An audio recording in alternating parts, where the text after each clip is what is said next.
Prasthaya Bhutale Shrimate Bhaktivedanta Swami Niti Namane Namaste Saraswati Devi Gauravani Prachadane Nirvishesha Shunyavadi Paschachadesha Tarane Sri Krishna Chaitanya Prabhu Nityananda Sri Advaita Gadadhar Shivasati Gaur Bhakta Vrinda Hare Krishna Krishna Krishna Hare Hare Hare Rama Rama Rama Hare Hare. None of us would be here today listening and gathering and chanting Hare Krishna except for the mercy of Srila Prabhupada. And of course even Srila Prabhupada was hidden, just as Chaitanya Mahaprabhu was also hidden. He's called the Channa Avatar. So Chaitanya Mahaprabhu, when he was born and then he grew up, of course he was a very cute child and his mother was very fond of him, and he was doing all sorts of naughty things and his mother would chastise him, but no one real thought, oh, he is Supreme Lord, whatever, he's the Yuga Avatar like that. And it was only much later when he matured, and then he went to Gaya and he came back and he was filled with prema, that people noticed him as the and then they identify him as the avatar in Kali Yuga for distributing the holy name. So at that time then his devotees recognized him. Other people may not recognize him at all, but the devotees in Navadvip recognized him.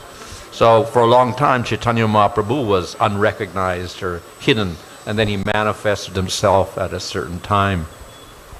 So we see that also with that's the case of Srila Prabhupada also. When the time was ripe, then he manifested his Shakti and his wonderful knowledge and gave it to and mercy and gave it to the world.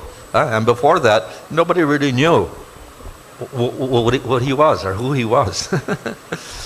So in the Gaudiya Math, they said, okay, he's a Grihastha devotee, like that, outside, and we're the brahmacharis and sannyasis inside the temple. So they just kind of didn't notice him too much. But of course they would go to him sometimes and encourage him to come to the temple, and he would come to the temple and support the temple in Allahabad or whatever like that. And his family members, of course, just thought he was a regular grihastha doing chemical business or whatever like that. And other people around, they just took him as a person who was serious about spiritual life, but involved with his family and his business, etc. And they could not predict what would happen later on. Nobody really knew. So eventually, of course, the whole story is there of how he struggled in India, and people really didn't appreciate. He took sannyas, and he was living in Vrindavan, he was printing his books in Delhi, but he struggled a lot, and nobody really recognized him.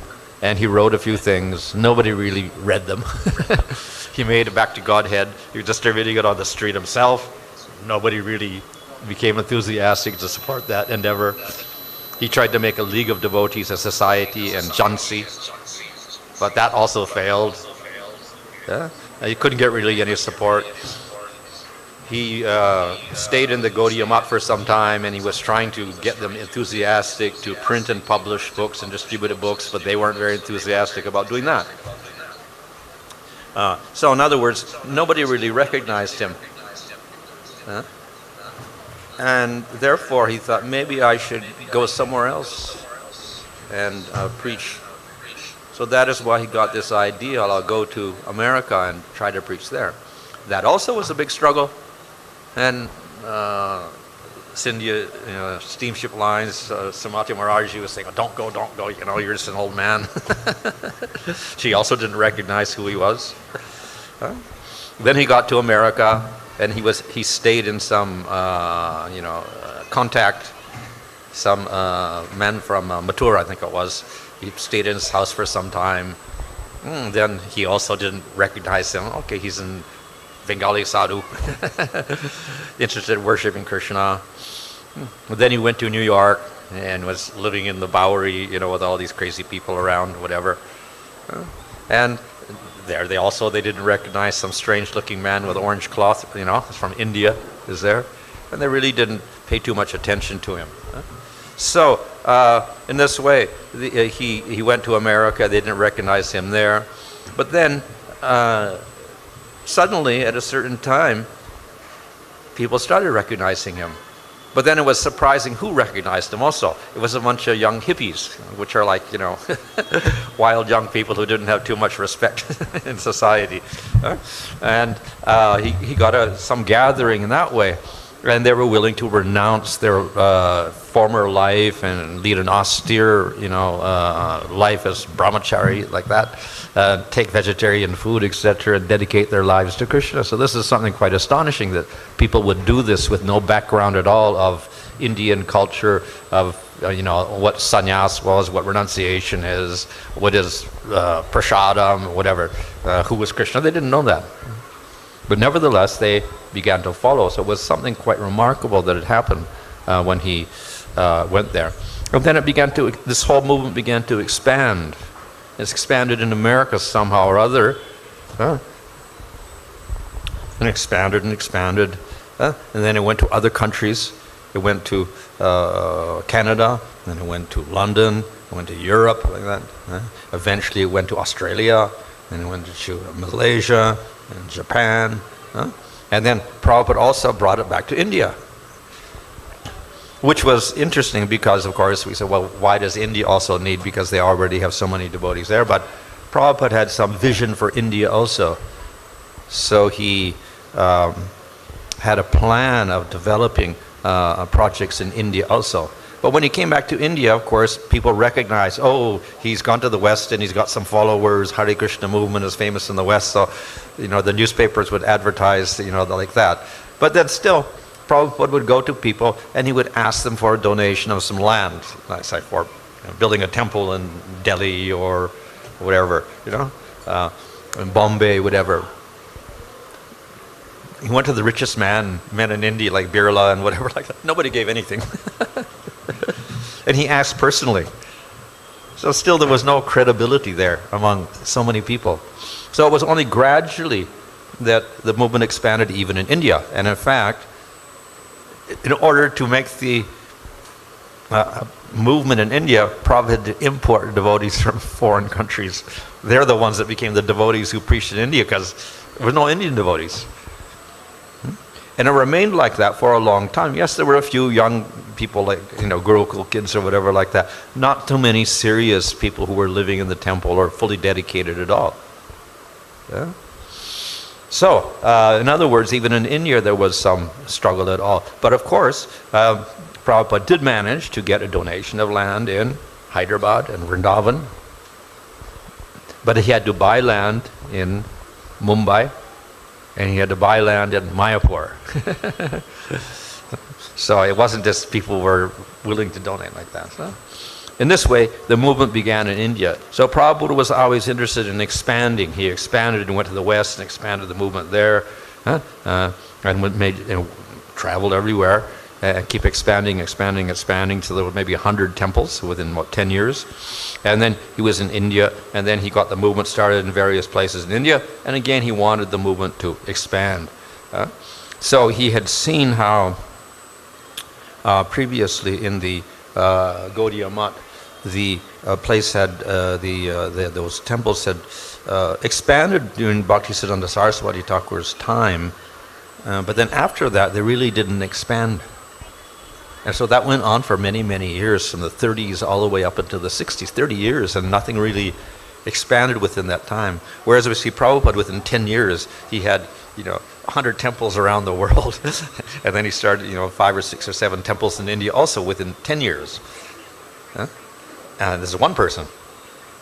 Whereas in the Gaudiya Math, it was like, 30 sannyasis or something, but they didn't expand beyond what they had 30 years previously. So Prabhupada was not very impressed by that, and he always wanted a movement which would expand. So that's one of the themes of his life, that he was always trying to expand the movement.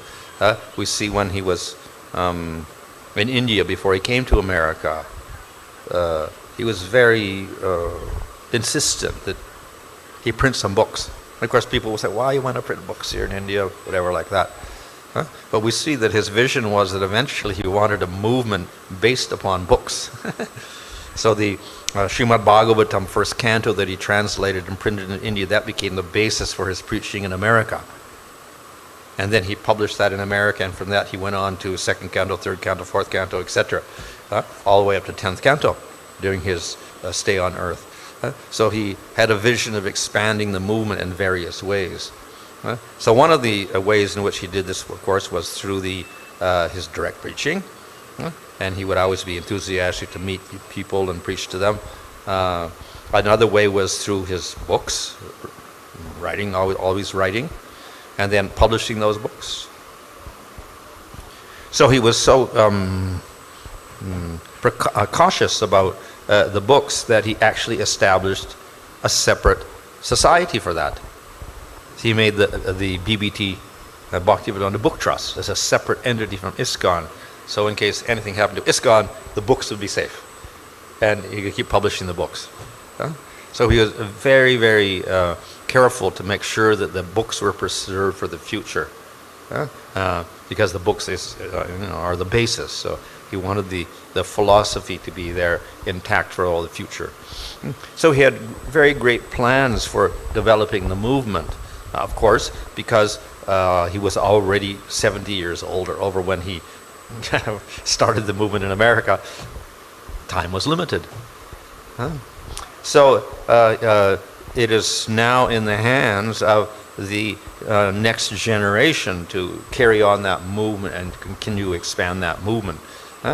So expansion is nice, but at the same time, we have to understand that along with expansion, there has to be a proper organization.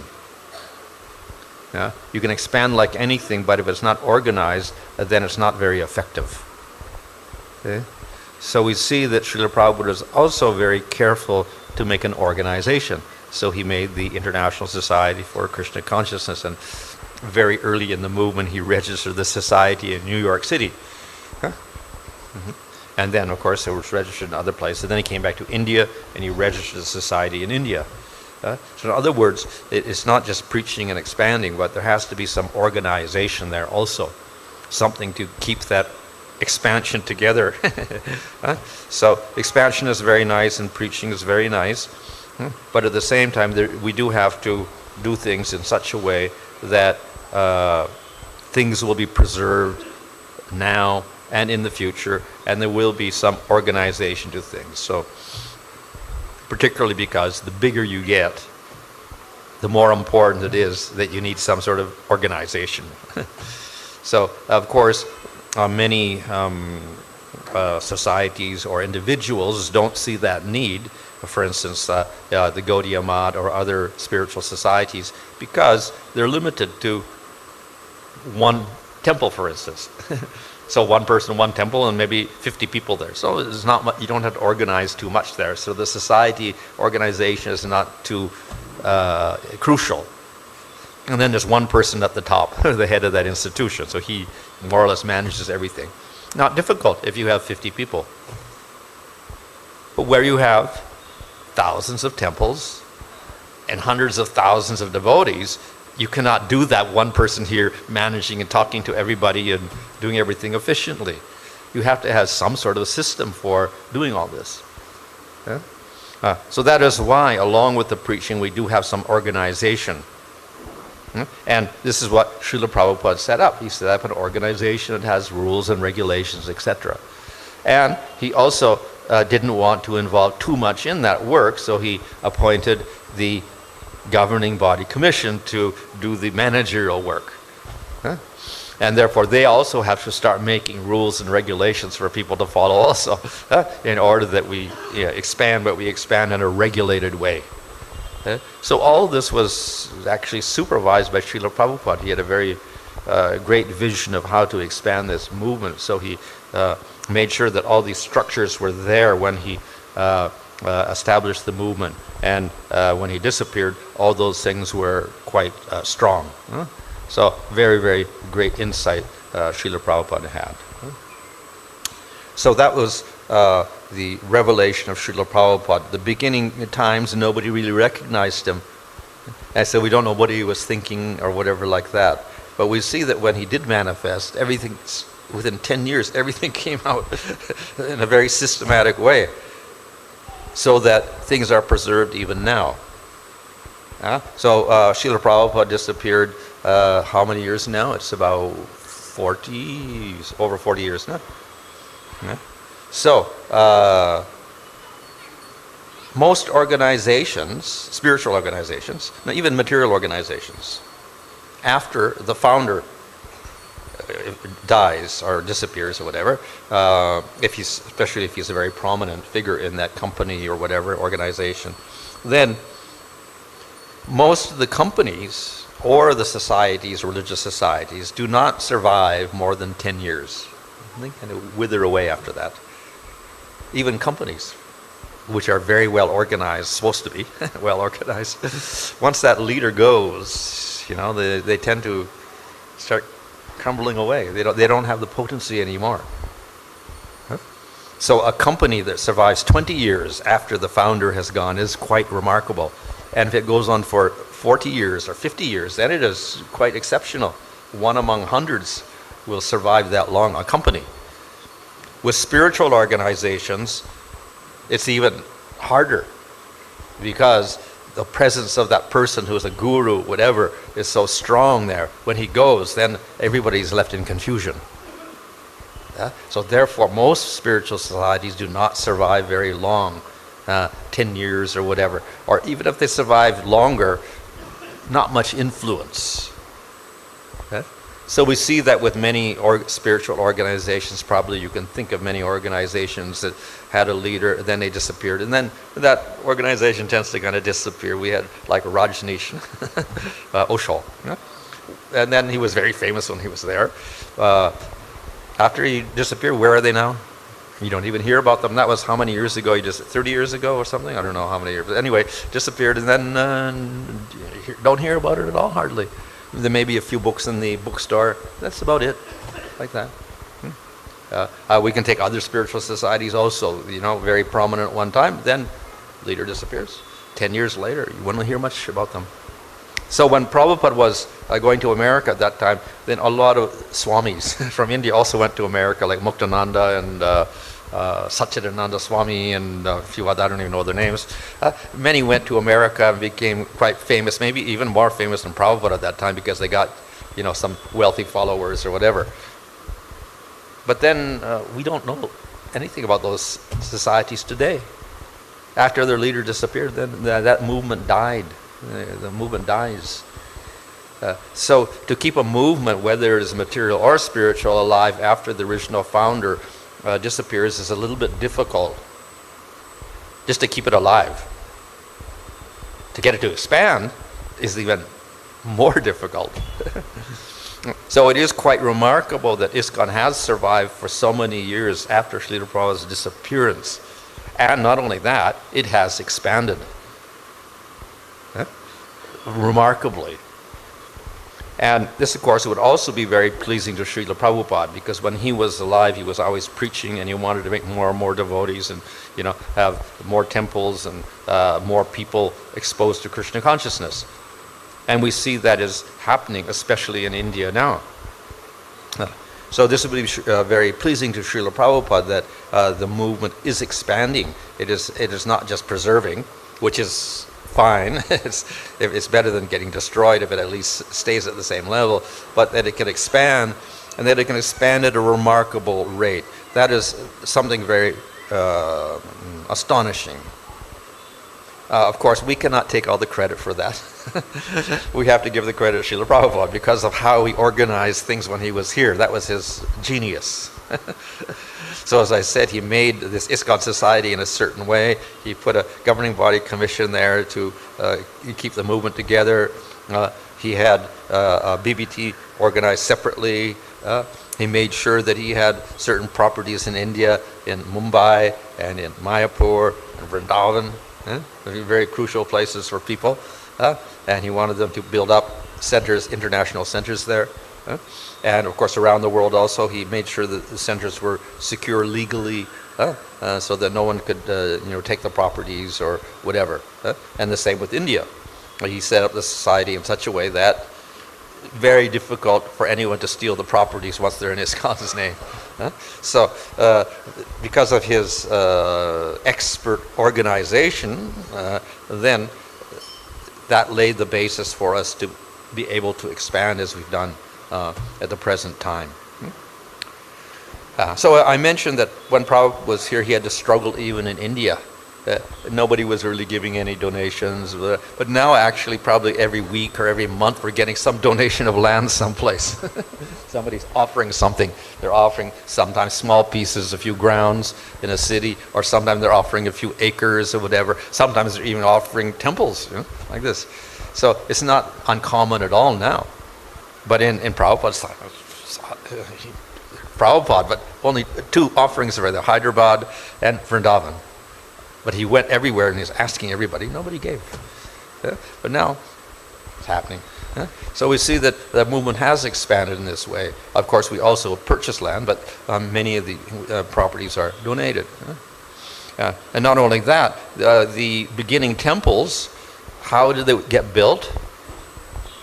Not Indian money, American money.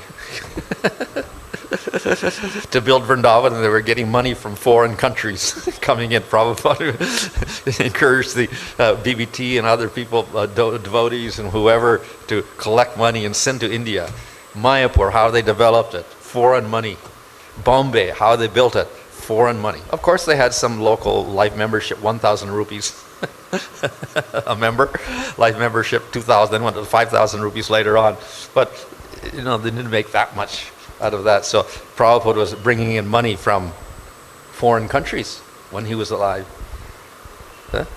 So, and that shows even when Prabhupada was present, he was, so powerful. People were still not so convinced. Since that time, we see that in India especially, it's become easier and easier to expand as the people are now donating land, etc. It's not so difficult to get donations now. Now in Mayapur, we're developing this, Mayapur property there with, so many acres, and the big TOVB temple is there. Then we have this whole Mayapur city development plan with hotels and guest houses and restaurants and displays and parks, ghat, etc. like that, which costs a lot of money. But now our devotees like Devakinandan Prabhu from Bombay, he's organized some very top businessmen. So they're going to help finance the whole thing, which is, cars and cars and cars and cars and cars of rupees. So we don't have to scrounge for money. They will find ways of, supporting this and getting this whole city developed. And right now, of course, the government itself has donated the ghat on the river, the Ganga River, which will be built in 1 year. Which is, 22 crores or something rupees just by itself. So we're getting not only individual support, we're also getting government support in different ways. So this is quite remarkable that the society has developed, especially in India, in such a way that we're getting support from all quarters, from the business community, from the government, from individuals. And another important factor is that, as I said in the beginning, even Prabhupada didn't import the devotees. There's no Indian devotees. India, we think, is full of devotees, but it wasn't at that time. People were quite skeptical, and even the university students were quite skeptical. They were thinking, who are these strange people here? We're trying to study, and we're trying to develop, and we're trying to be like America, and we're trying to get degrees, and we're trying to advance scientifically and industrially, and they're trying to interrupt us and take us away. What is this? So there was suspicion among the young people. Not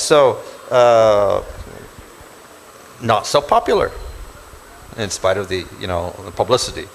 But we see that has also changed. Let's say from the 1980s, late 1980s, 90s, after that, then we see a gradual shift, in which we get a lot of young people, a lot of college students and university students are taking very serious interest in this. Of course, a lot of credit goes to the program developed by Radhesham in Pune.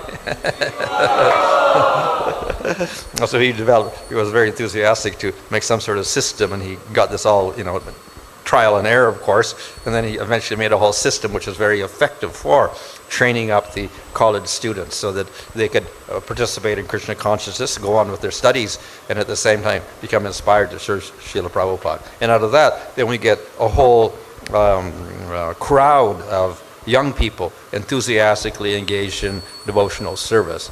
So that is something quite remarkable, and that's something which Srila Prabhupada would be very pleased with, because it didn't happen when he was here. He didn't get that response, as I said, from any quarter. Now, he did get some response in America and whatever. That was the hippies. But from India, no, there were no hippies here, and everybody was busy studying. So within his time of like 10 years, from 1970 to 77, then not much response there at all. Huh? But now we see big responses there. So this is something, again, remarkable. But we can't take complete credit for it because it's all there within Srila Prabhupada's plan of preaching to everybody. So, in order to have a dynamic organization, we always have to bring in new people. And that's, of course, just a fact of life. The older people get older and older, and eventually they disappear. So what's going to happen to the organization? Yeah, I need new people coming in at all times, and new people getting experience, new people maturing, new people becoming expert at managing and preaching, and doing all these things. We can't leave it up to the seniors. The junior people have to mature and get trained up and develop, take over the responsibility, and leave the elders just as simply guide. So it is very essential that the new members are always joining and coming in and participating and developing their Krishna consciousness. Otherwise, the movement will not survive and it won't expand. So this development of the youth program is a very, very crucial segment of our preaching strategy all around the world, and of course especially in India. So it is, we can say, pleasing to Srila Prabhupada that this is actually happening, and something which is a dream which has become real. When Prabhupada was in America, he was sitting on a bench in the park or somewhere, and then one man came down and sat beside him, and then Prabhupada, he was wondering who Prabhupada was, and then Prabhupada said, yes, and I have so many temples around the world, etc., like this. And the man was looking at him, and he looked like a little poor sadhu from India. And then Prabhupada said, yes, in the future. Hundreds of temples, all these things in the future. Yeah. So we had that vision of all these things, the expansion in this way. And as I said, the expansion is there, but the expansion should also be concrete in the sense that it has to have an organization behind it, solid principles of intelligence to do things properly so that things remain steady, things remain permanent. So Prabhupada established everything very methodically in that way, whether it was writing his books or his preaching or his temples, etc. And when he came to India again, he did everything quite methodically, planning everything out very carefully. And nobody can predict what Srila Prabhupada was thinking and what his plans were. And it's kind of only afterwards we understand. As in the Srimad Bhagavatam in the first canto, Bhishma Dev, then he was praising Krishna and his wonderful pastimes, etc. And of course he's lying on his deathbed also. But he makes this remark, very difficult to understand the plan of Krishna.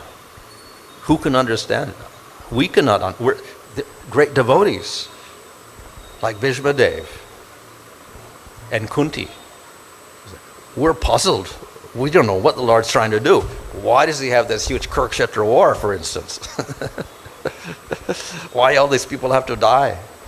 Why the Pandavas have to go to the forest for 13 years? Why doesn't he just, have a battle and save them and put them on the throne immediately? So many questions are there, even for the great devotees. Nobody can understand the Lord's plan.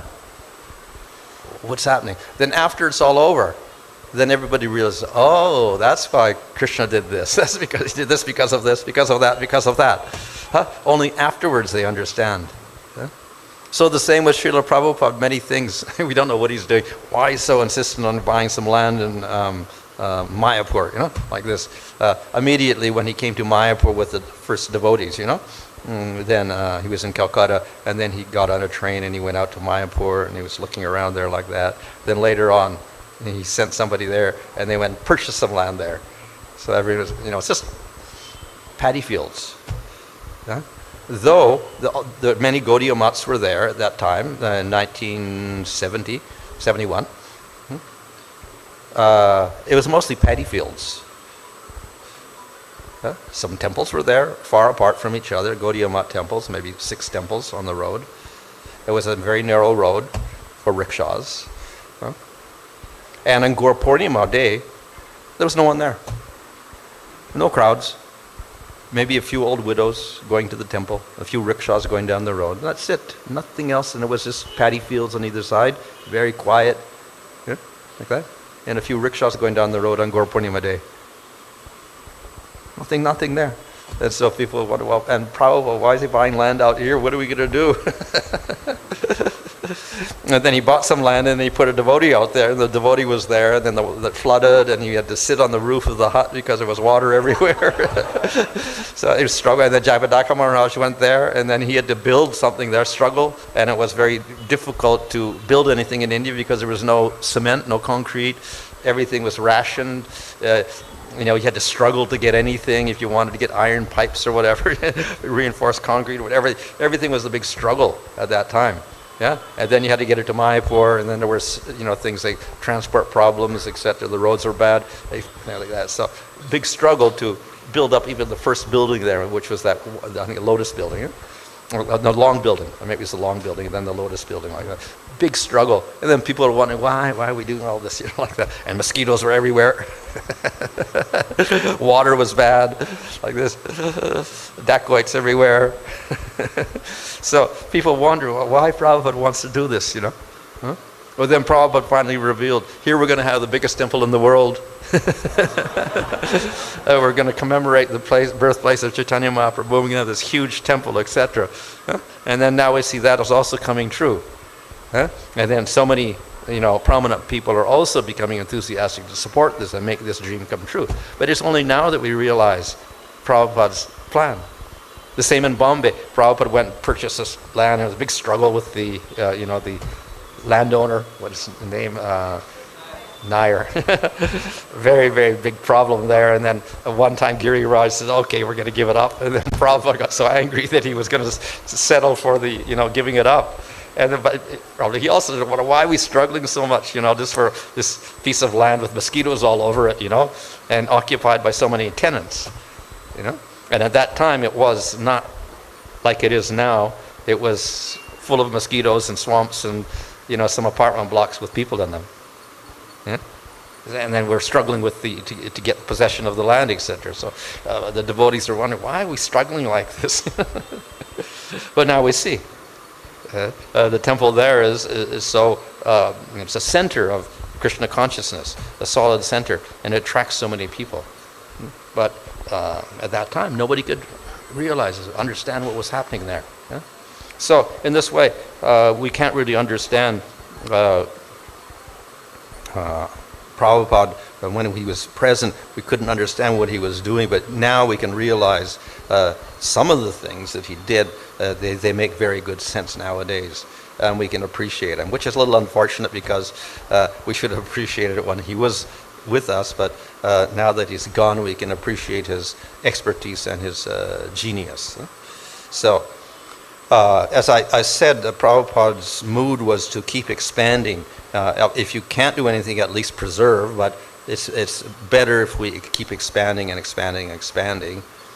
So that's good that we do that. At the same time, as I said, we do have to have a proper organization. So along with that expansion, we have to be a little intelligent to see that it goes in a proper way, that it doesn't expand and then collapse. As I said, a lot of organizations, they expand and the leader disappears, and then it collapses and it's finished. So all the effort you put into it is useless. So you want to expand, but we also we don't want to waste our energy. We want to keep everything permanent that we got, and we can expand further. So therefore we should expand, and with everybody's enthusiasm we can do that. At the same time, we rely on some organizational expertise to keep everything firmly in place when we do expand, so that it stays permanently. So all of this, of course, these principles were established by Srila Prabhupada himself. So we should try to imbibe the spirit of Srila Prabhupada. If you read the Lilamrita, then you can get some idea of the ways in which Srila Prabhupada did things. And through that we can understand a little bit of his way of thinking, the way he was planning, so that the movement would stay together into the future. Of course, Prabhupada says, it should go not just a few, 30 years, 40 years, which is good for a movement, but it should go thousands and thousands of years into the future. So that means we really have to be a little serious about, making things permanent. Expanding, but making things permanent. The one important factor here, of course, is it's good to expand, it's good to be permanent, but then we see some movements, they do that, they also change. As we see with like the Christian church, it changed. After 200 years they changed everything, and after 500 years they changed everything again. After 1,000 years they changed everything again. So the movement nowadays is not anything like it was when Christ was around, or even 100 years after Christ. It completely changed everything. Philosophy changed, rituals changed, people changed, everything changed, language changed, everything changed. So Prabhupada didn't want that to happen. We have certain principles that we have to keep intact. In spite of the expansion, in spite of the organization or whatever, there are things that we need to keep here permanently as well. Yes, we have to adapt to the change of the modern world. At the same time, there are also things that we don't want to change at all, things which are permanently there, and they'll always be there. So that's why Prabhupada also had the books. So these establish some of the principles that we don't change. So we can't change the philosophy. Yeah? We can't change who is Krishna into something else. We can't change the process of bhakti. We can't change Nam Sankirtan into something else. There are permanent fixtures there. And that's established in the books. So that's why Prabhupada did put an emphasis upon the books, because that establishes it's the unchangeable principles that are necessary for the society to go into the future. Right? So if we have an understanding of those unchangeable principles, plus we have an enthusiasm to expand, plus we have the organizational know-how, then we have a good opportunity to fulfill Srila Prabhupada's desires. Chaitanya Mahaprabhu has said, in every town and village, his name should be heard and chanted. And of course, then Prabhupada was saying, well, yeah, when the Bengalis read this and the devotees read this long ago, they're saying, oh, well, yeah, that means India. Maybe we could do it in all India. But then Prabhupada went to America, and then they understood, the whole world, every village in the whole world can know about Chaitanya Mahaprabhu and chant his name. So that's the extent of the ambition of Chaitanya Mahaprabhu and the ambition of Srila Prabhupada. We may not get that far in our lifetime, but we can start in that direction of expanding wherever we are. And by the mercy of Srila Prabhupada and Chaitanya Mahaprabhu and Krishna, well then we can do something very pleasing for Prabhupada and Krishna and Lord Chaitanya. Okay.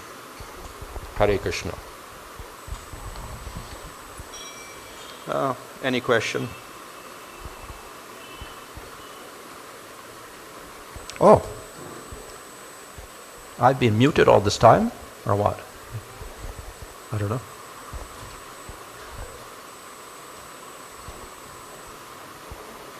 My thing is muted here. I wonder if they were hearing on the other end. Were you hearing there? Oh, they were hearing there. Okay, fine. Okay.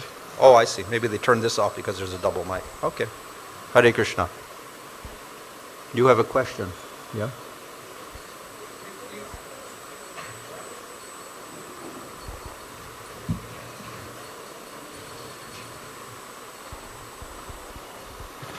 Hare Krishna, Maharaj. Thank you, Maharaj, for explaining the importance of organization as well as expansion.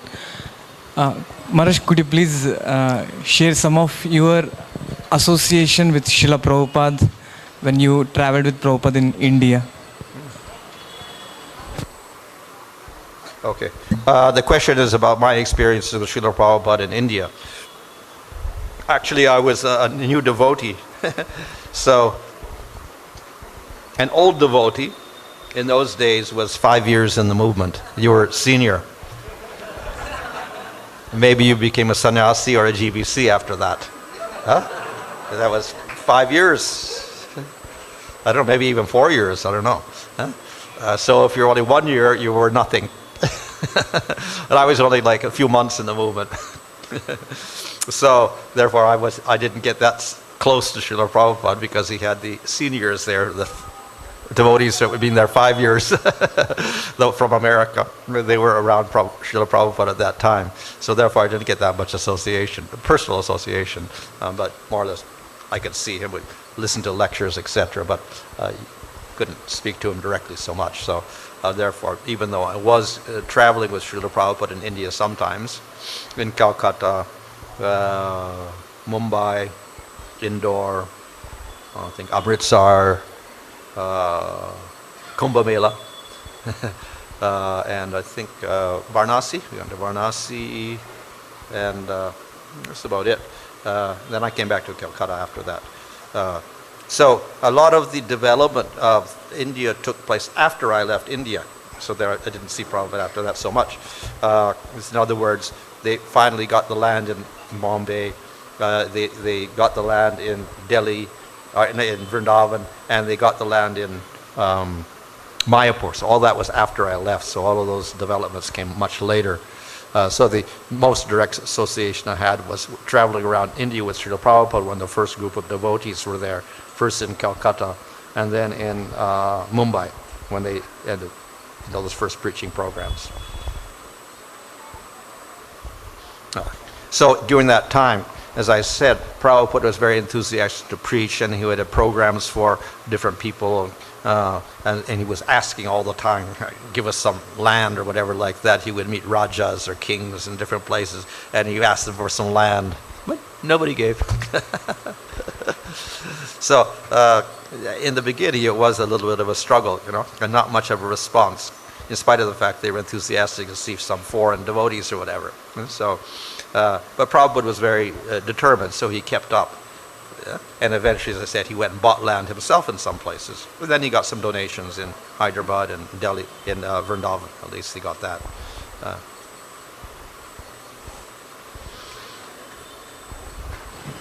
Hare Krishna, if devotees have a question, you can please raise your hands.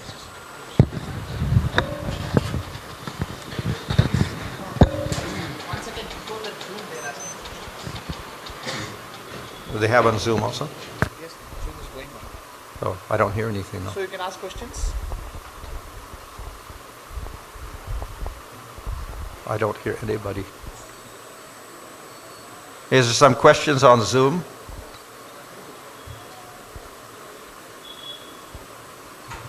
I don't hear anything.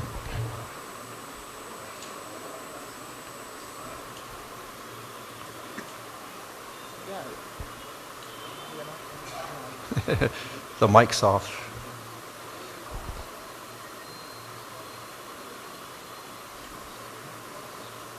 I don't hear anything. Huh?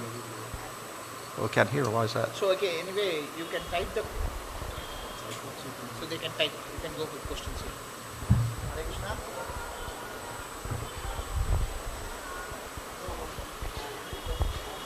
Oops. What happened here?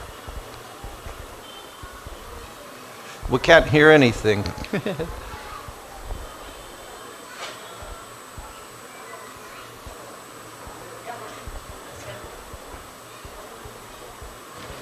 Hare Krishna Maharaj. Yes. So you were mentioning about that we should in dilution or over a period of time, we should not change from the basic principles. We shouldn't change principles, yeah. Principles, so that it becomes something different. Yeah. So can you give some, and you mentioned that Prabhupada books are the basis and we take it, we can go, which doesn't change. The constant thing is Prabhupada's books. Yeah. But some examples where, because every time preaching we do is an innovation, like that now in online, it's an innovation, during COVID times, it's an innovation. So some examples where actually people may go for deviation. Like there are two types of thoughts, even within ISKCON. One is we should take the word to word, Prabhupada said, and don't change anything if required for preaching. Yeah. Another thought is, yes, we should change some details in the principles for, improving our preaching. Yeah. So that's always a problem. It's a problem with Lord Chaitanya's time also. So Lord Chaitanya's time, spiritual man, you sit in the temple or you go to a mountain and you meditate in a cave, or you sit in a temple and worship the deity. And then Lord Chaitanya went out with Kartal and Mridanga, and then everybody started criticizing. What is this? What's this Yuga Dharma or whatever like that? So he did something revolutionary that nobody did before, even though it's in the scriptures. So it wasn't tradition, it wasn't what everybody else was doing. So when changes take place, some people don't like that. But at least Lord Chaitanya had scriptural backing. And then he got some inspired followers to help him, like that. So Lord Chaitanya established a movement of, Sankirtan, etc. And then he had books printed, or written first by Goswamis, and then those were, written down and carried to Bengal, and then spread all over that way. But basically it was very difficult because it was all handwritten on palm leaf manuscripts. So preaching, there was no book distribution. That's a modern thing. There was no book printing. The press was not there. So preaching was basically mouth to mouth. But then the British came, they introduced the printing press. So if we're traditionalists, we can say, no, that's demoniac. That's a British invention. How we can use a printing press is sacrilegious to put the Vedas or Bhagavad Gita into print on a machine like this. And then even if you do print it, it's sacrilegious to distribute it to everybody, because in Bhagavad Gita, Krishna says, don't give this message to the envious people, don't give it to the materialists, only for those who have faith. So we shouldn't give it out freely to everybody. So this is another thing, So there will be some objection to printing the Bhagavad Gita, the commentaries on Bhagavad Gita, and doing such things. But nevertheless, we see that Bhaktisiddhanta Saraswati Thakur, he did that. He printed, he got printing presses, he printed books, and he began distributing them. So this was something new. It hadn't happened before. It was something different. And people may protest, but that he did that. Innovation. It wasn't traditional. It's not, you can't see printing press mentioned anywhere in Vedas or even Bhagavatam. Even book distribution you don't see anywhere. But so these are all innovations. So a lot of what Prabhupada did was also innovation, different from what was there previously. So Bhaktisiddhanta innovated, Srila Prabhupada innovated. A lot of innovation, but certain things don't change. So therefore we have to understand what should be changed and what should not change. So the changeable things, of course, are maybe the method of preaching, whether it is direct preaching, recorded preaching, video preaching, Zoom preaching, or whatever. Then we have the sign language preaching, if you can't hear it, deaf people or whatever like this. Then we have Braille preaching for the people that can't see even, they can't read, so they use their fingers or whatever like that. So we have different ways in which we can communicate to people. It's all innovative, but necessary. And the Zoom is something that we picked up last year, isn't it? It wasn't there before. And what's going to happen in 20 years from now? Zoom will not be used also. It will be something else. So again, there's innovation. Something, and we can ignore it. We're not going to use that because we got as far as Zoom. So Zoom is authorized by GBC, but they didn't say anything after that. So therefore, we're not going to use anything after Zoom. So that's, obsolete in 20 years, but we're still using it. And they're using something else after that. Maybe it's 3D something or other where you're where you have, what is it, holographic images or something working. So, we can't be so, conservative in that sense. So some things we do have to adapt to the circumstances. The main thing we don't change are the philosophical principles. Those things we don't change. So other things, yes, we can change, but those things we don't change. So sometimes it's a little bit difficult to see what should change and what we don't change. Yep, maybe difficult because Srila Prabhupada didn't give a statement on that. So then we'll have a big controversy and we'll have devotees arguing like this. No, Prabhupada means this, Prabhupada means this. And we have big arguments like that also. So there are difficult situations also. But a lot of the things we should, through careful meditation and study, whatever, we can figure out what is not changeable and what is changeable. Like for example, Maharaj, sometime to make preaching relevant and more interesting to audience. Suppose Bhagavatam class. Yeah. When you keep one verse per day Bhagavatam class, because audience won't come every day, then people don't find that relevance and people speak from their experience. Yeah. But instead we make, course like Bhagavad Gita in 30 days. Yeah. Or even in the Bhagavatam class time, we have first canto study circle rather than a Bhagavatam verse giving. So is it a detail which should be changed, which should not be changed? Yeah. So sometimes confusion comes how to decide. Yeah. So, of course, the defense of no change is that this is what Srila Prabhupada did. One verse a day, kind of thing like that. So we have to follow that exactly as it is. But probably you'll have some experience that Prabhupada didn't do that sometime also. Probably, if you could research it, you'll find that maybe sometimes he didn't do that. He didn't do a verse a day or whatever. He did something else. So I think it's up to the particular audience and up to the ability of the speaker also. The main thing is we're trying to convey the message of Krishna in a way that can inspire people. And if they're all going to fall asleep, what's the use? So we've got to find something which is going to keep them alert and keep them inspired. So that's we have to use our intelligence for that. If we can do that, plus we can do one verse a day, fine, that's good also. But if we can't, then we may have to find some other means of, keeping this together.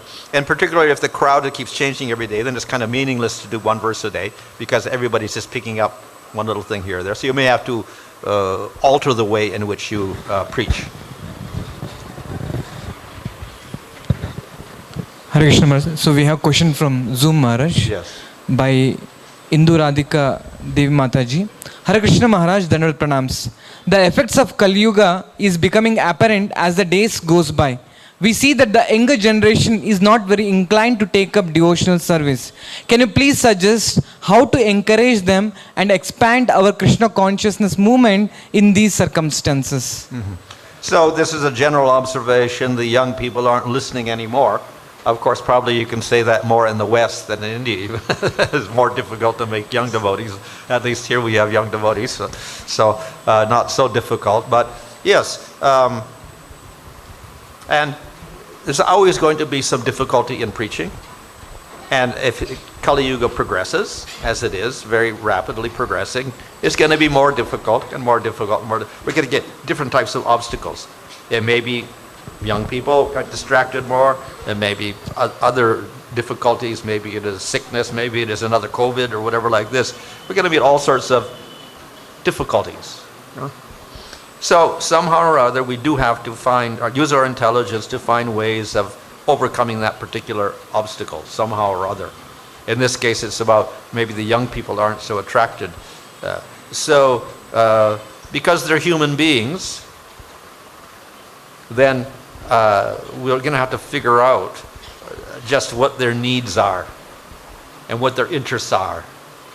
And then try to develop a program to attract them based on their needs and their interests, and then guide them into Krishna consciousness as a solution which will fulfill all their needs. So we may have to find a new means. This is like in probably commercial world with marketing. Every generation is different. So the 1970s generation, young people, is quite different from what they were in the 80s and what they were in the 90s and what there are now. The young people are quite different. So therefore you want to sell things to them. You have to make a new strategy.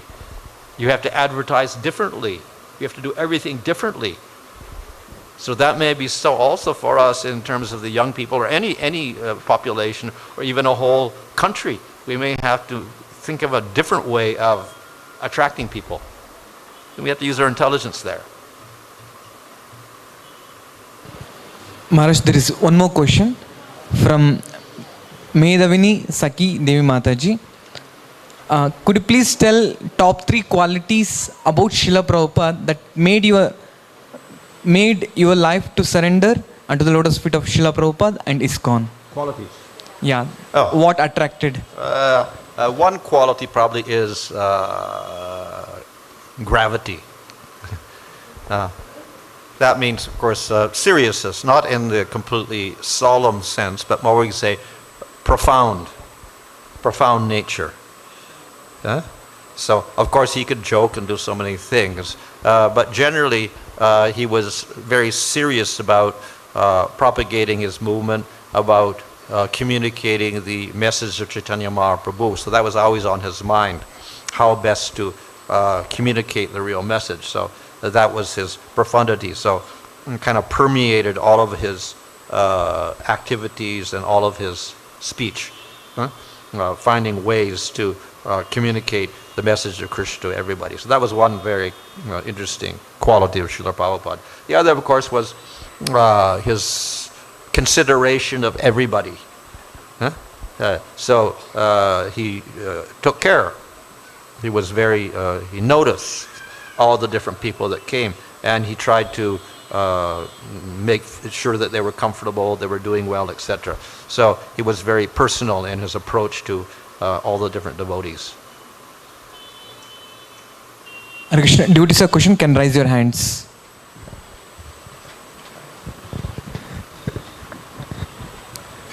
Hare Krishna Maharaj, the presentation was wonderful. So, what is one thing that attracted you so much to Srila Prabhupada in the beginning? Like, what is that one thing that was a turning point in your life that you completely went to Prabhupada and attracted you to him so much? What was the attractive point of Srila Prabhupada? For me, it was his, as I said, the profundity and the serious dedication he had to his goal. He was very, very fixed on what he wanted to accomplish. And he was very, very fixed in communicating the message of Krishna to everybody. So that was the, the astonishing, attractive feature of Srila Prabhupada. Hare Krishna Maharaj. Hare Krishna Maharaj. I am very grateful for your class on Prabhupada's pastimes. Maharaj, I wanted to ask about, we have heard about golden years that are going to come, the initial 10,000 years of Kali Yuga. But one hand we see that the number of devotees and ISKCON is expanding, but on the other hand we see the effects of Kali Yuga. They are expanding, in much more, vigorously than ISKCON and Krishna consciousness all over the world, and even in India also. Like young people taking up to bad habits, like anything. Like previously, that much, contamination and things were not there, but now it is increasing more and more. So we hear about this 10,000 years or golden Yuga that is going to begin in the beginning of, Kali Yuga.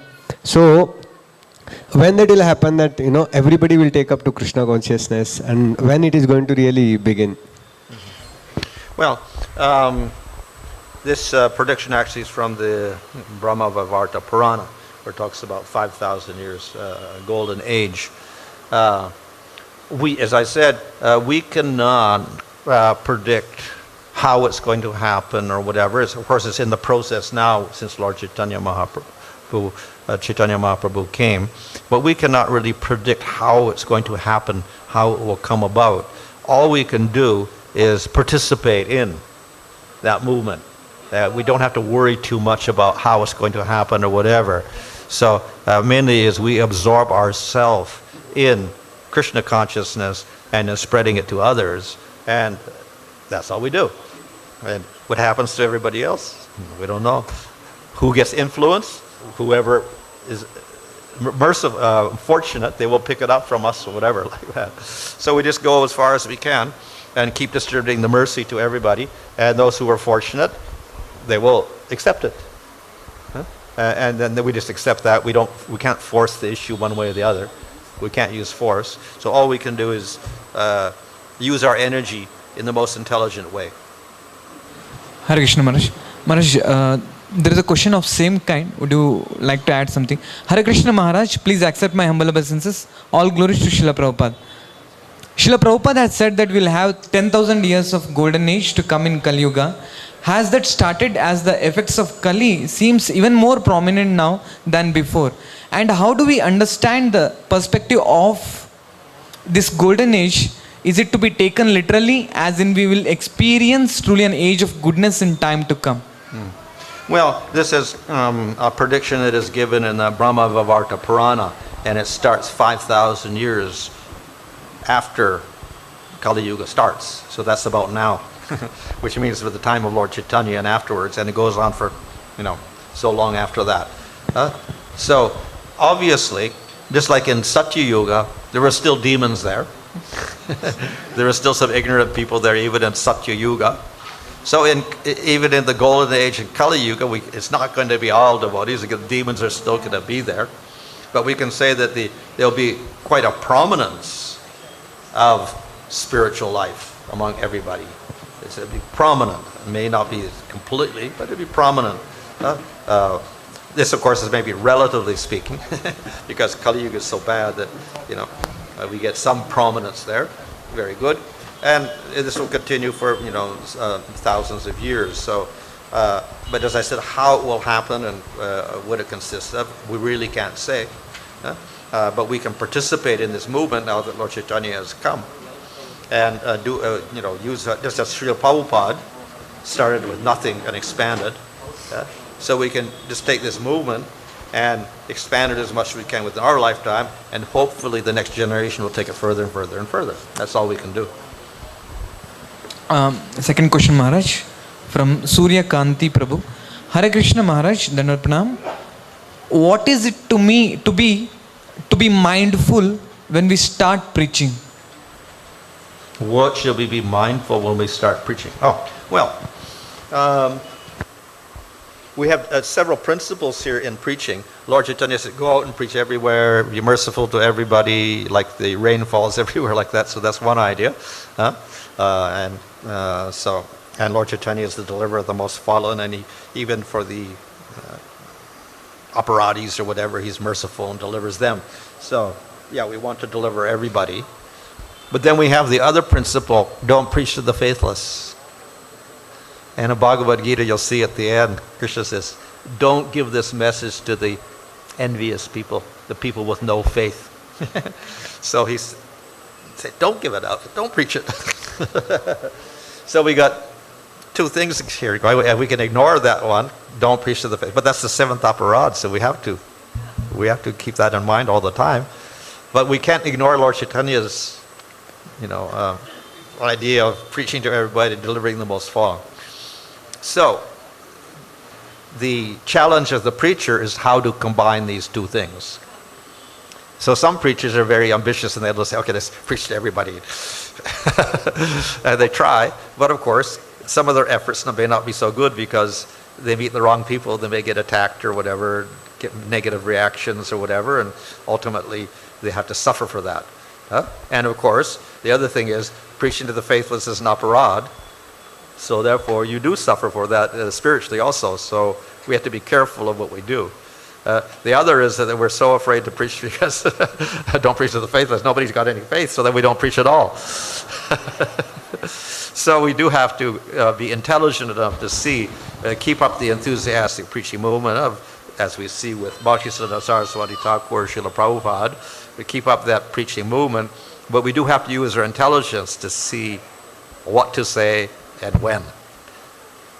So, in other words, the preaching may not be direct. This comes with the other question also. We have to change our preaching method or whatever, just preach very directly and insult everybody and attack everybody and criticize everybody as being demons, etc. Or do we take the opposite approach, like not name call or anything, whatever. So we have to use our intelligence and preach to different people, and that way we can also cultivate even the faithless people. But we can't directly preach to those people at all because we're committing that offense against the holy and preaching to the faithless. So we have to indirectly try to encourage some people who maybe have a little faith or that work, and we give them a little more. So we preach in a different way to them. Other people have faith, we can preach directly to them.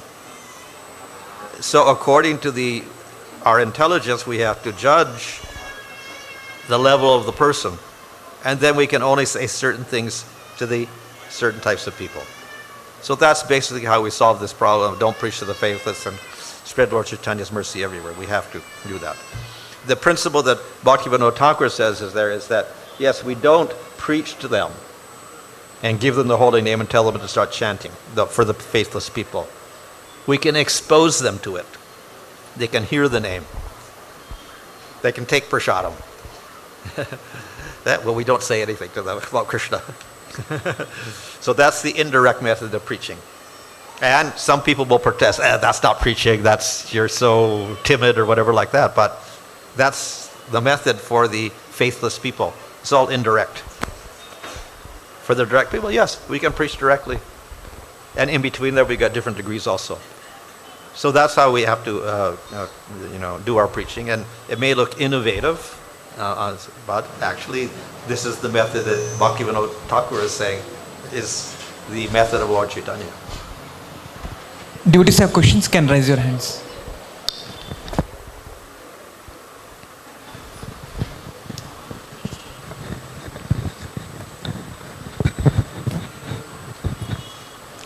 Hare Krishna, dear Maharaj.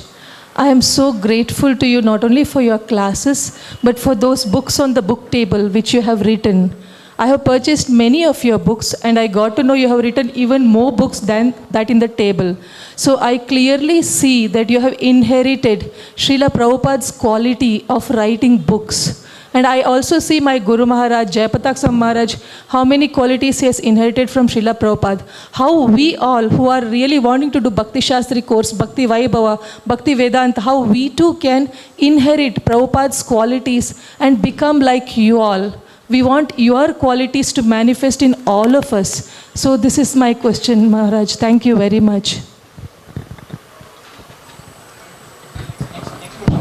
Hare Krishna Maharaj.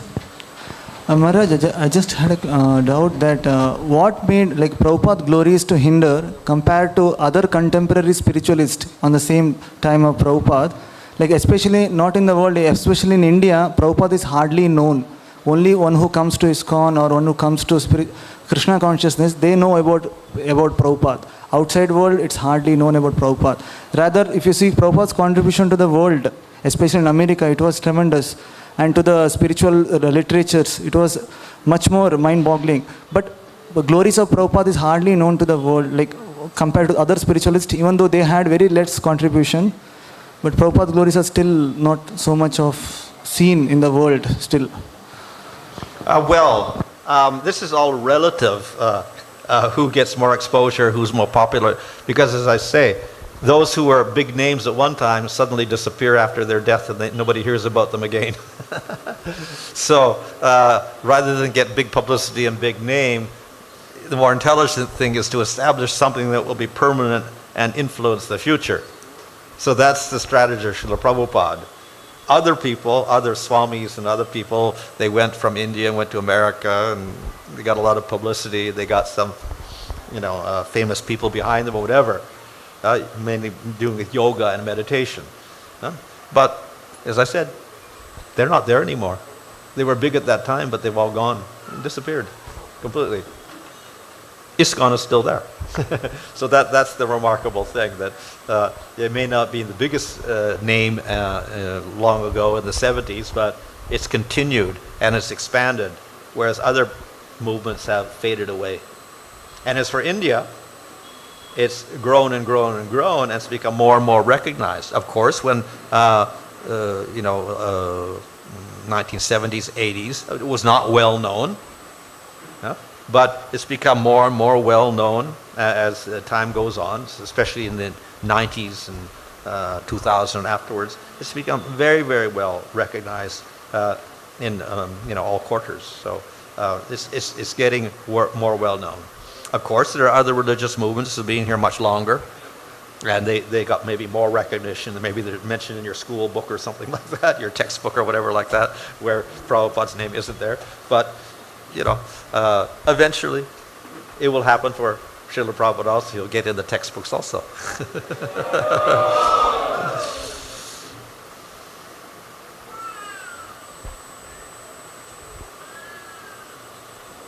Well, we did get the coin. The Srila Prabhupada coin came out, yes? The stamp also. Malaysia, they made a stamp with Srila Prabhupada. So. Hare Krishna Maharaj, Dandavat Pranam. Very inspiring lecture for expanding ISKCON. It is very inspiring for younger devotees like us. And from my early days in ISKCON, I was continuously hearing from devotees, Shama Sundar's couple and Mukunda's couple from London building a temple, and they had a great struggle. And we inspired so much. And as a Grihastha devotee, I'm also willing to be part of expanding ISKCON and building a nice temple for movement. And what kind of qualities we need to inherit it, and what kind of qualities we need to develop as a servant leadership in participating in this service of expanding ISKCON as a Grihastha devotee. And probably almost all the devotees here will be Grihastha devotees. From your lotus mouth, we want to hear suggestions from what qualities you need. What kind of qualities we need to inherit in expanding ISKCON, in participating in ISKCON. Well, I told you the qualities are different from the brahmacharis, whether it's grihastha or brahmachari sannyasi.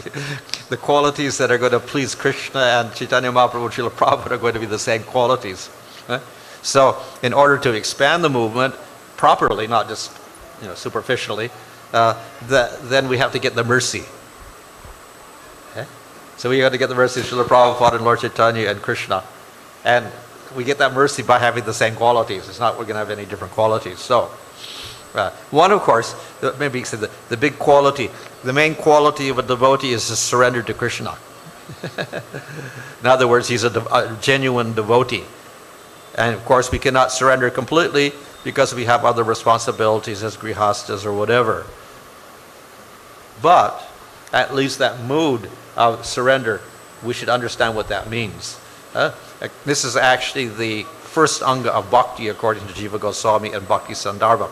We have, so many angas of bhakti mentioned in Nectar Devotion, but he says that surrender is the first anga of bhakti before even chanting Hare Krishna or whatever. The idea that we should offer ourselves to Krishna. So whether you're a grihastha, brahmachari, sannyasi, whatever, mentally, that should be the attitude. Along with that, something which is very constant is humility. And Sanatana Goswami mentions in the Brihad Bhagavatamrita that the remarkable thing about humility is that it will manifest to the highest degree in the highest devotees. So the gopis have the most humility. And among the gopis, Radharani has the most humility of all. So it's obviously a very essential element of bhakti itself and prema. But it has to start at the very beginning. So therefore, of course, Lord Chaitanya says, Chinadapi sunechina trorapi seshnuna. So you have to be humbler than a blade of grass. So that's kind of intrinsic. It's a first step in bhakti when you begin chanting and surrendering. That sense of humility has to be there. If we have the opposite, which means pride, then we're trying to replace Krishna. So that becomes an anartha. So when we're preaching, we make sure that the pride does not come up, and instead we're cultivating bhakti and along with it that humility. So that's maybe one of the essential elements of the self-surrender. Those two things are very important for any preacher. Hare Krishna Maharaj. So Maharaj, we have so many initiating gurus, spiritual masters in our movement, and we'll have many more after maybe 50 to 100 years. So there is a natural tendency that a particular guru or spiritual master disciples work together as they have a common instructions to please their own spiritual master. So after 50 to 100 years, there is a possibility that disciples may have quarrels between different groups, and so may not keep Srila Prabhupada as center. So is GBC taking any precautions to avoid this situation, Maharaj? Oh yes, we have a whole committee to do that, and we also wrote a paper, and there's even a little course on that. You have to read this paper that's in your course, the disciple course, is it? Yeah, and in that there you have to read that paper and look at that paper. I think there's a whole analysis of the relationship of guru, individual guru, with ISKCON and Srila Prabhupada. So that's one way we can do that. Certainly it is a problem that we may emphasize our individual guru more than anybody else and more than Srila Prabhupada. So to keep ISKCON together, we have to prevent that. And that is why we do have to put the emphasis on Srila Prabhupada.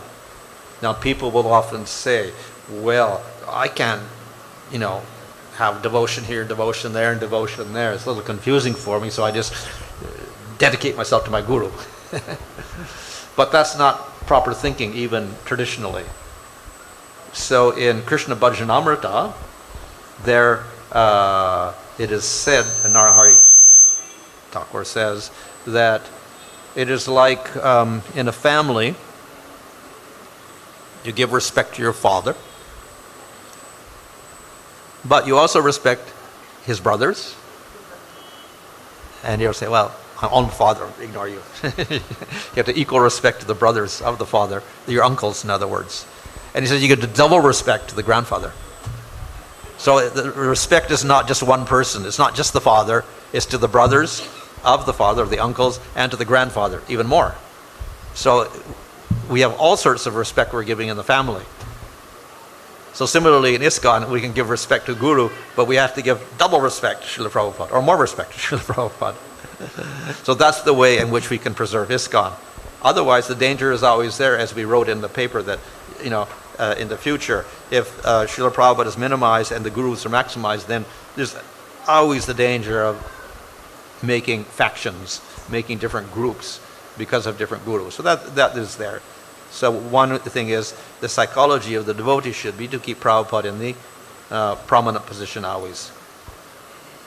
Hare Krishna Maharaj. Hare Krishna Maharaj. Maharaj, thank you for the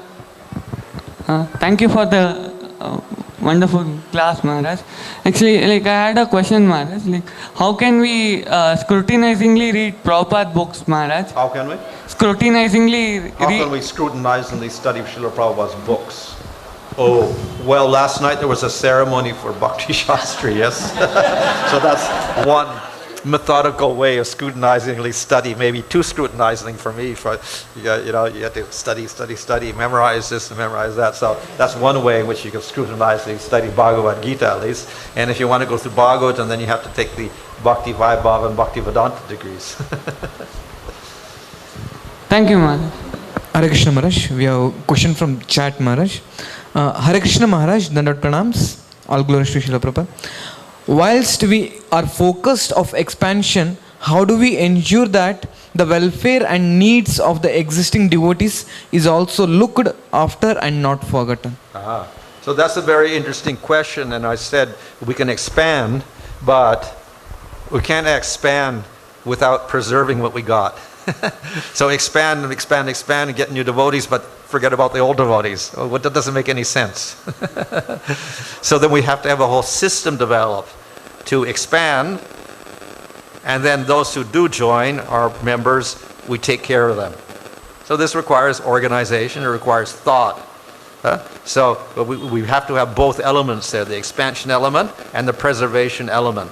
And both of them require coordinated organization. So for the expansion, of course, we have different preaching efforts we have like that. And for the preservation, then we have to have other devotees there who can counsel the devotees, help the devotees, take care of their different problems or whatever they have like that. So we need two types of devotees there.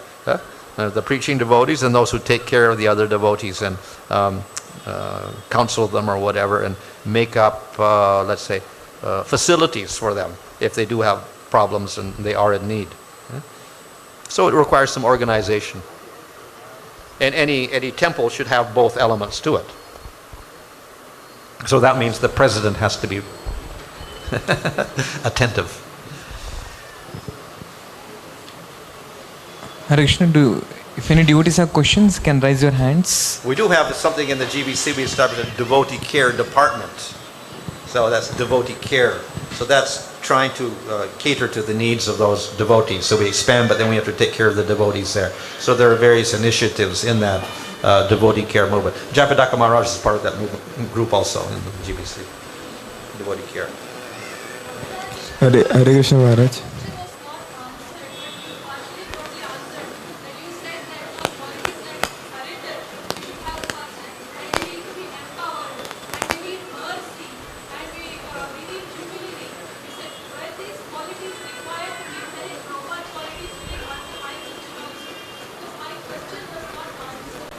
What is the question?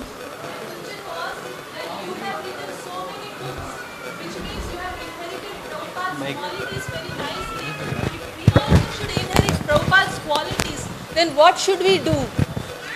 What should we do to get Prabhupada? Yes. So the thing is, we don't want to develop qualities. That's not our goal. The goal is to develop devotion to Krishna.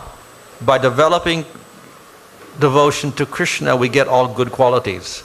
This is if you read Nectar Devotion, then we have second quality. In the first section there are 6 qualities of bhakti. Second quality is subhada, bestowal of auspiciousness. And Rupa Goswami defines that one meaning of auspiciousness is to manifest good qualities, not sattvic qualities, but spiritual qualities. So therefore, when we perform bhakti, naturally wonderful qualities will develop, just as Krishna has wonderful spiritual qualities. So by worshiping Krishna, we'll also develop wonderful spiritual qualities. So those will develop automatically if bhakti is performed properly, with humility and surrender.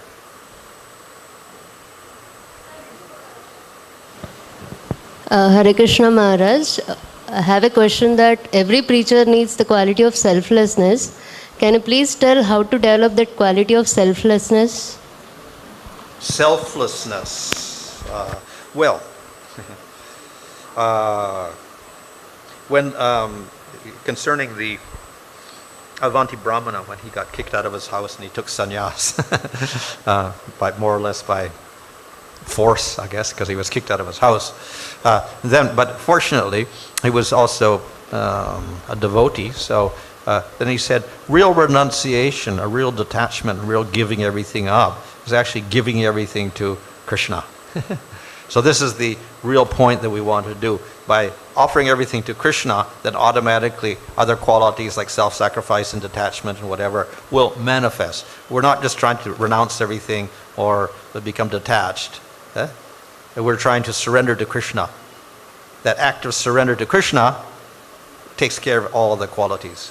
So naturally, we won't have any self-interest because we're surrendered to Krishna's interest. But the more we advance in Krishna consciousness, the more we'll develop all wonderful qualities, including selflessness, detachment, sense control, mind control, humility, all these things. They all develop.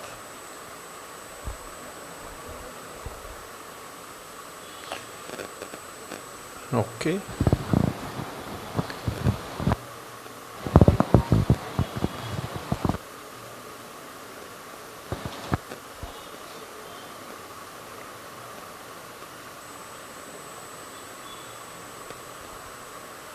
Hare Krishna Maharaj, Pranam. My question was we say that Krishna's name, form, qualities and pastimes are all same as Krishna. So when do we realize, first thing is how do we realize that part, that it is not different to Krishna? Another thing is that we worship the Krishna's form as lamination or photo. So when we see some photo we worship, but in shops and other places, there are many photos of Krishna which nobody worships, but when they purchase, they put in house and they start worshipping. So how do we understand this? In shop, they see photo and everything, but they don't see that it's Krishna, but they bring it in home and they worship, they see Krishna. How to? Well, first question is that you'll realize that non-difference of Krishna's name from his form, qualities, and activities, it will start in bhava. Because then you'll realize Krishna. You'll directly see Krishna. Before that, you don't see him directly. So when you directly see Krishna, the name and Krishna become non-different at that point. And it becomes more perfect in prema. As for the second question about pictures, so it's just like Krishna. When Krishna was present on earth, everybody saw him. But a lot of people didn't see him as Krishna. Well, he's a material person, like Kamsa. Saw him as death, not as a beautiful boy. Saw him as death. The priests of Kamsa saw him as a disgusting little boy. So, that's for Krishna personally.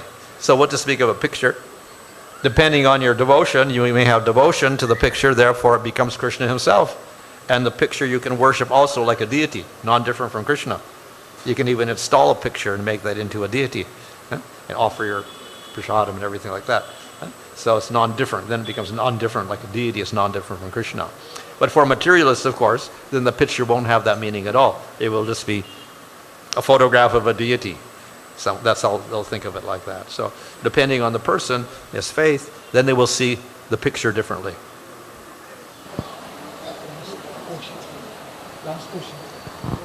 Last question. Hare Krishna. Hare Krishna Prabhu. Hare Krishna Maharaj. Even though India is a spiritual country, there are many problems faced by the devotees from parent side, relative side and friend side. But you are a foreigner and Krishna was completely a different God for you. What difficulties you faced from your parents, relatives and friend side, Prabhu? And how did you overcome it? Because a lot of devotees are in Krishna consciousness and the devotees' parents don't know that they are in Krishna consciousness, in the fear that they may lose Krishna consciousness. Well, yes, some parents have difficult, devotees have difficulty with their parents, especially in India, because the parents are very attached to the children and the children are very attached to the parents, so there's a little bit of a problem there. Yeah. In my case, it wasn't much problem. I guess I wasn't too attached to my parents, they weren't too attached to me, so it didn't matter so much.